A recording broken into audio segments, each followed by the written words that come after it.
coming to you live from WBKB Studios in Alpena. It's Michigan's first Congressional District Candidates Forum, featuring Republican candidates Tom Casperson, Jason Allen, Jack Bergman, and for the Democrats we have General Jerry Cannon and Lon Johnson. And now, here's your moderator, Tim Kuhnlein. Welcome to the Congressional Primary Forum for the 1st Congressional District of Michigan. I'm your moderator, Tim Kuhnlein. The purpose of this forum is to meet both Democratic and Republican candidates taking part in the August 2nd primary election.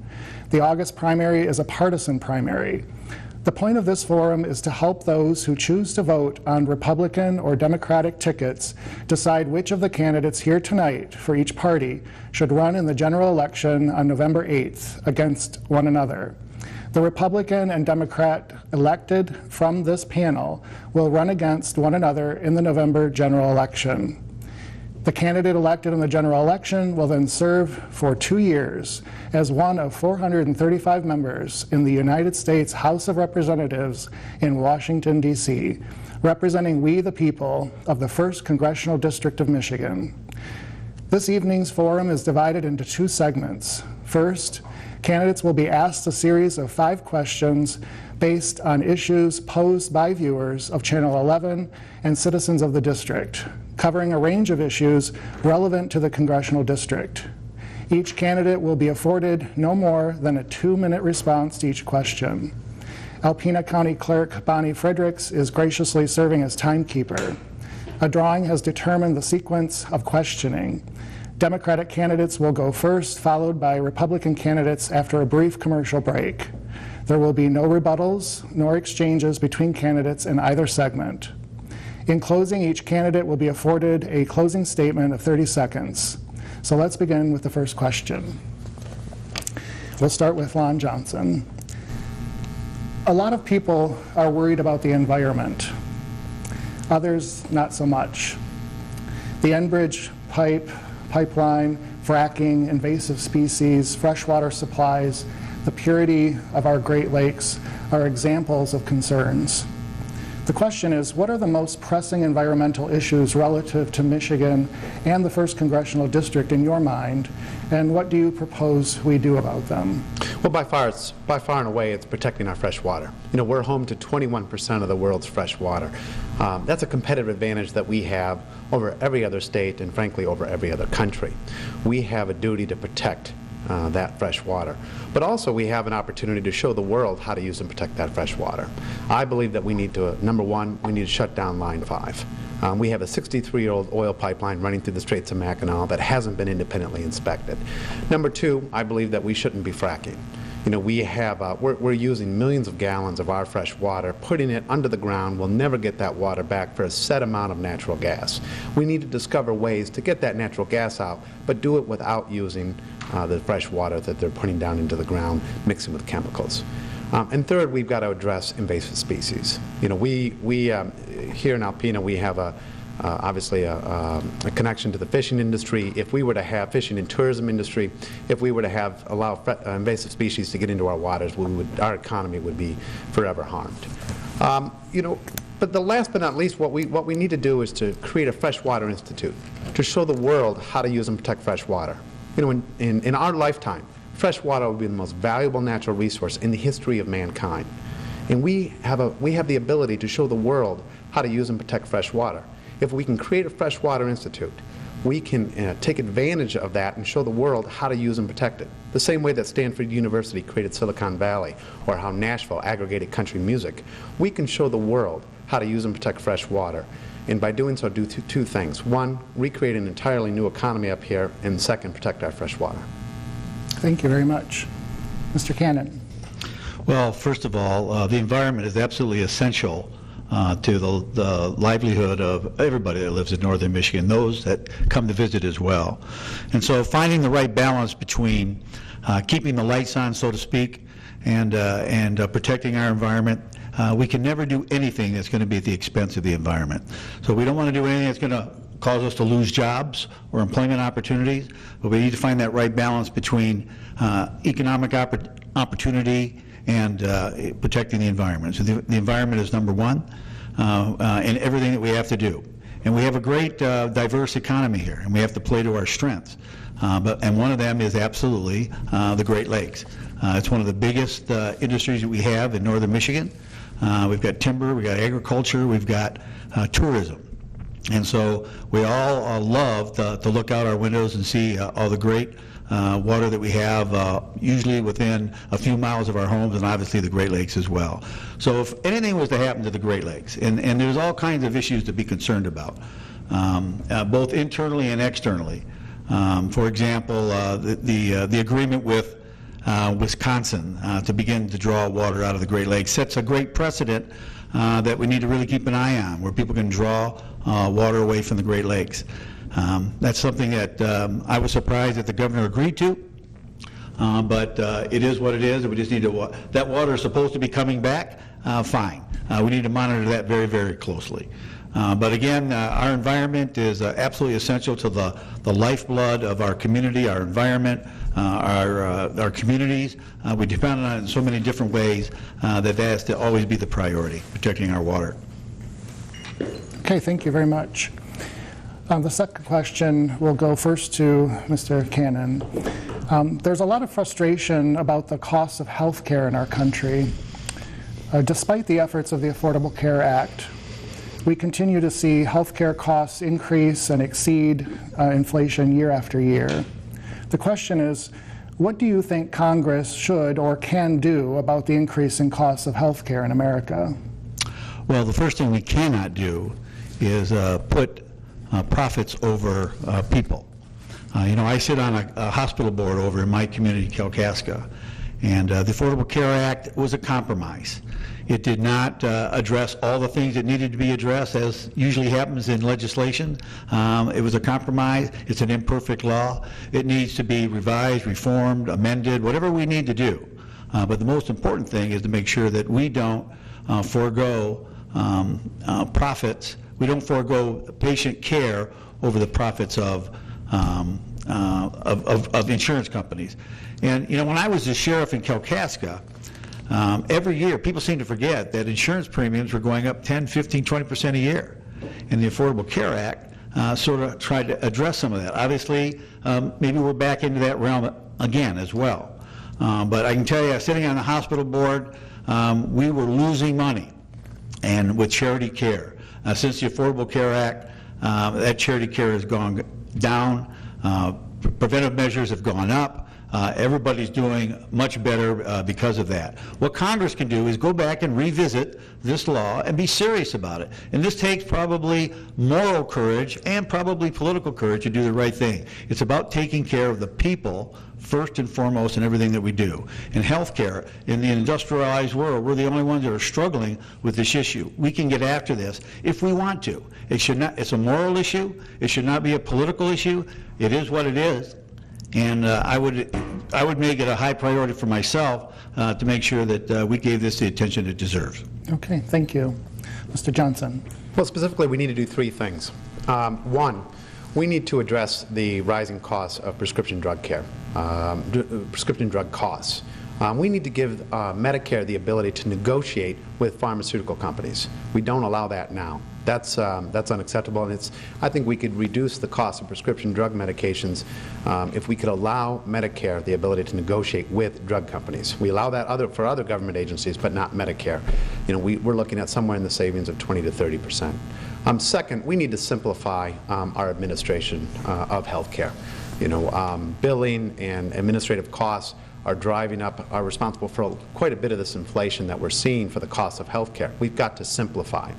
And third, we need to give patients the ability, customers, us, the ability to negotiate and go out of state for health care plans. You know, we only limit health care insurance companies. We're only allowed to go to those companies that are in our state. We need to open that up and allow customers to shop around and create a nationwide competition for healthcare, which would drive down the costs.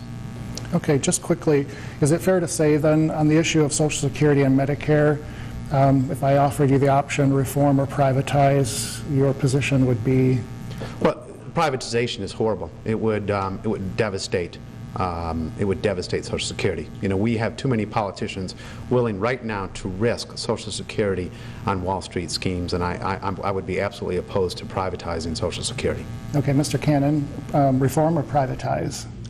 I would say I would be against privatization. There's obviously room for improvement in any program, but it's a very effective program already. And the way to sustain it and prolong its lifeline is to raise the income cap. And but I would be against privatizing Social Security and Medicare for that matter. Okay, thank you very much. Okay, the next question will start with Mr. Johnson. Northeast Michigan is one of the most challenged regions of Michigan and the country in terms of economic statistics.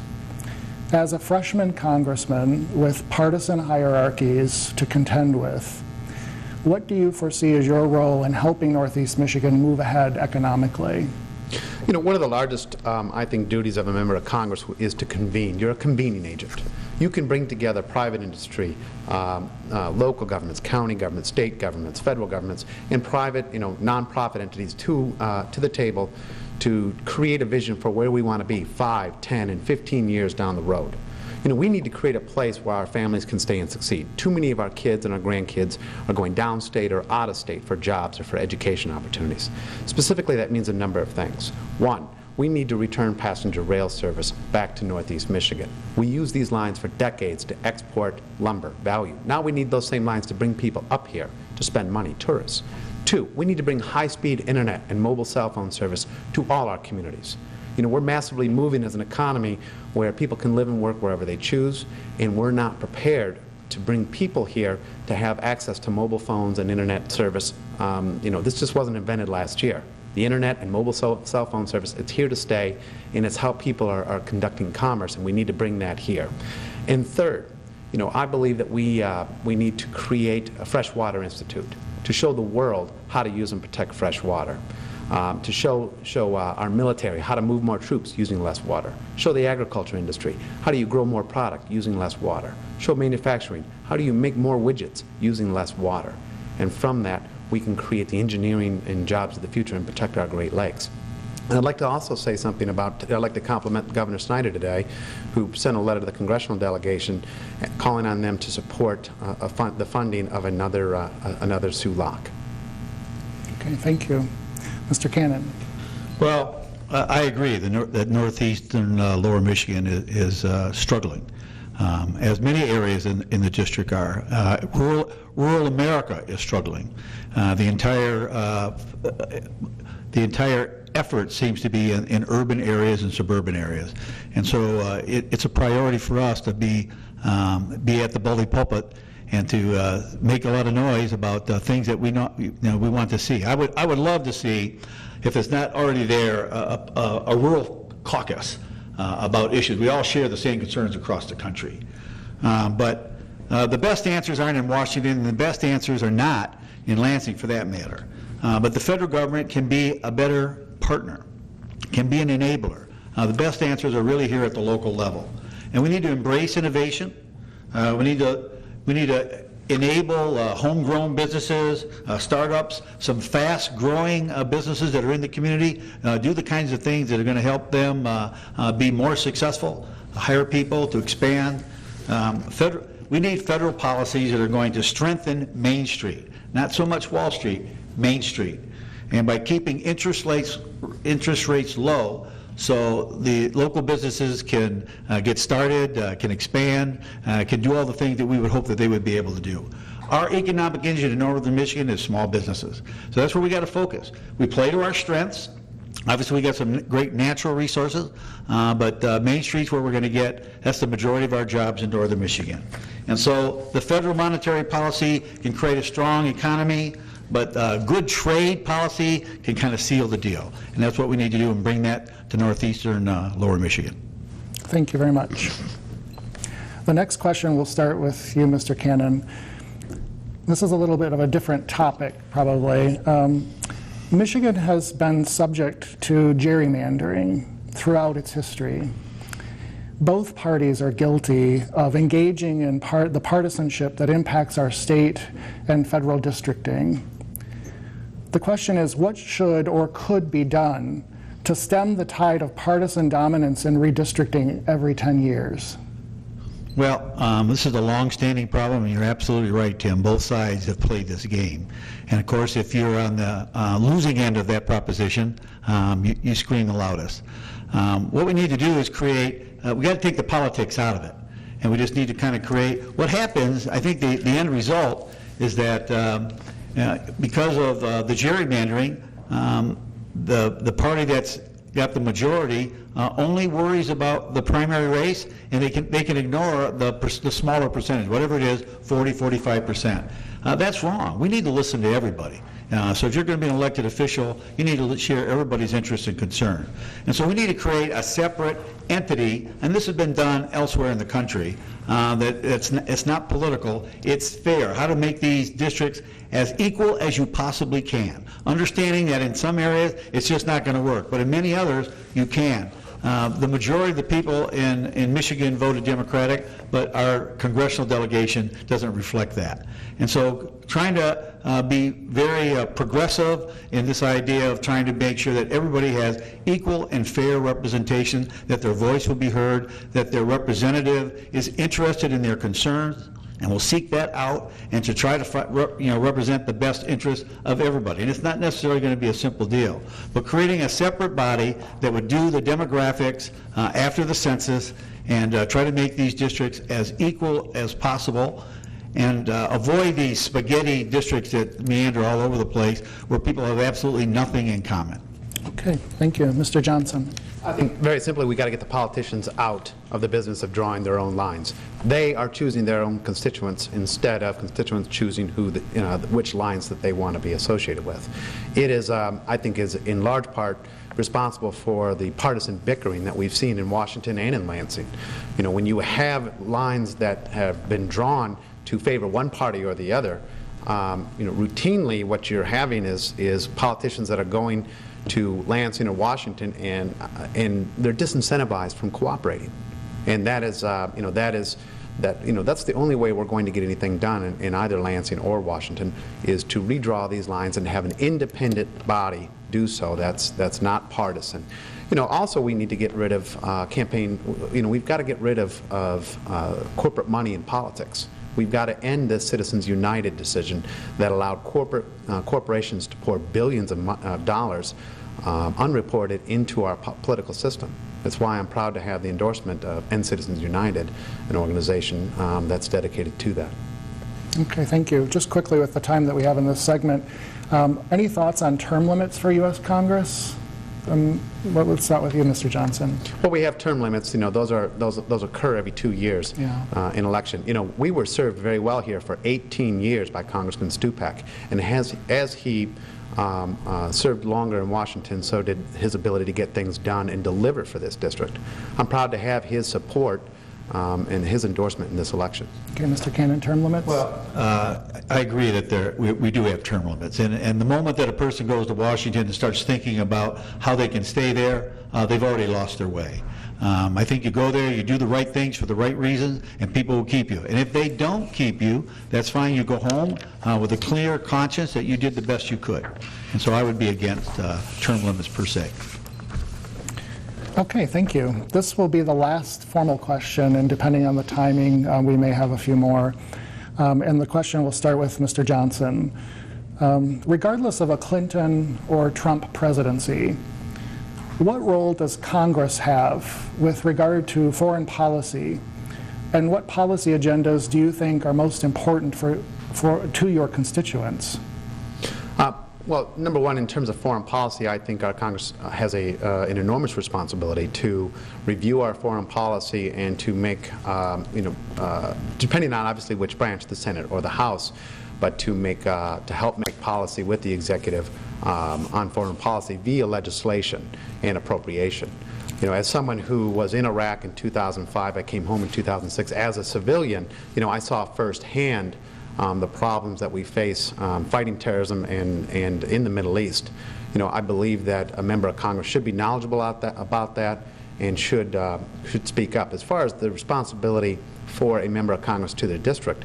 It's casework. It's making sure that our towns and our counties are getting their share of federal dollars. And then on the individual level, it's making sure that our constituents are getting the right services, whether it's Social Security or help from the VA that they need.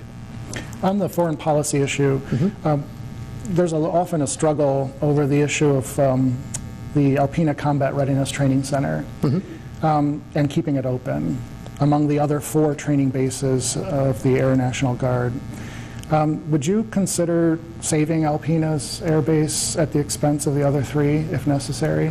Well, Senator Levin fought for years to keep this open, and it's a big economic driver for this region, and I don't think that it's an either-or discussion. Senator Levin, while we don't have Senator Levin there, we also have Senator Stabenow and Senator Peters there, and I don't think it's an either-or. Okay, thank you. Mr. Cannon, on the original question of Congress and its role in foreign policy, what do you think is the most important issue in foreign policy for your constituents? Well, I think across the nation, and probably around the world, I think terrorism has stolen the spotlight and taken the oxygen out of the room as far as foreign policy. And so, for me, I think Congress has a responsibility to make sure that the appropriate agencies are staffed and funded at the appropriate level. As a military officer, I served in Iraq on 2 different occasions. I know and worked hard with the embassy to try to establish and redefine the role of government in Iraq. And so making sure that when the military is involved, the resources are pretty unlimited, but the State Department doesn't have the resources that they should have had to do some of those things. So Congress has a responsibility to make sure that the funds are available to do what needs to be done. And there's a budgetary process, and there's priority. And when we have 2 juxtaposed entities politically, the executive branch and the House of Representatives, for example, obviously the best interest of all these federal agencies is probably not going to come to the forefront. And so as far as Alpena Combat Readiness Center, this is just like all of our National Guard. We have no federal bases left in the state. And so the National Guard bases that we do have, Selfridge and Alpena and the Army down in Custer and over at Camp Grayling, these are instrumental. These are facilities that we need to have, and it's all about readiness. We want to make sure that our troops are well-equipped, well-trained, and ready to do our nation's bidding whenever they're called upon to do so. Okay, thank you. We have a little bit of time left. I want to switch to education. There's a lot of concern about education in this country, secondary, higher education, but a common theme is that education is too costly, especially higher ed. As a congressman, what is the solution to the cost problem in education? Well, we've shifted our funding off many of our universities and community colleges. We've shifted it off the state and onto the student, which is requiring them to take greater and greater amounts of debt.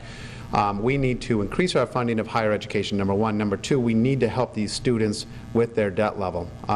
We've got to increase the Pell Grants, number 1. Number 2, allow these students to create, to refinance their loans or to develop other plans that they can pay over time or a percentage of their income. Okay, thank you. Mr. Cannon, just briefly.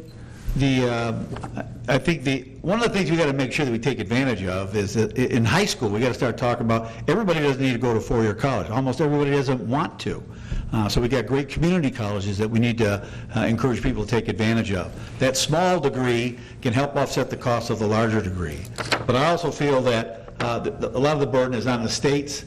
But the federal government can make sure that the federal government should not be making money off student loans from their different grant programs. But they need to make sure that those programs are available and that they're equitable and that students have an opportunity to apply and get those funds and renegotiate those rates as necessary. Keep those rates as low as possible so we're just covering the expense of educating our future generations. Okay, thank you very much.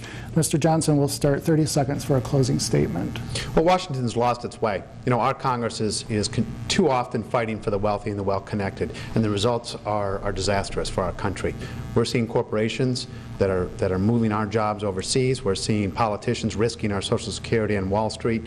We